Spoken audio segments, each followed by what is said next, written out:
my fellow oddities. Welcome to another episode. Today is part 5 of our Cera, the Bearded Dragon. If this is your first time, please hit that subscribe button, hit that like button, and go ahead and share the video. While you're at it, please go ahead and take a visit to my website. I've got all sorts of stuff available on there to help support me. And with that out of the way, let's get into today's video.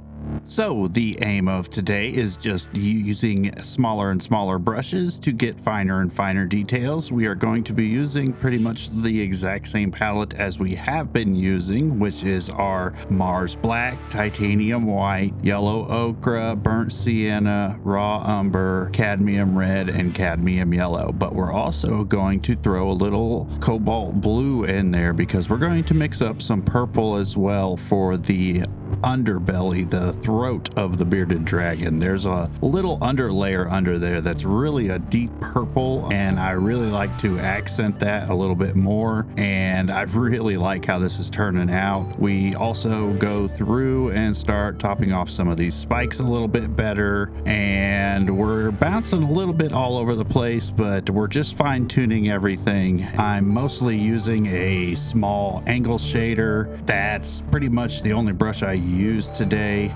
Just do your best to follow along.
So as you can see, as we start building up on these scales and the layers, it really starts adding the depth to this. What will really do the trick though is mixing some Mars Black with some blending gel, and this will really help add shadows and depth and then help secure a layer underneath without screwing up the color composition. We'll get into doing that in the next video.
that's going to do it for this episode. If you've been following along, then you should have something relatively close to this. Cera is coming out fantastic. I really love the vibrant colors, and in the next episode, we will really start fine-tuning some of this depth and detail. If this is your first time, don't forget to hit that subscribe button and that like button and share the video, and take a visit to my website, and I'll see you in the next episode.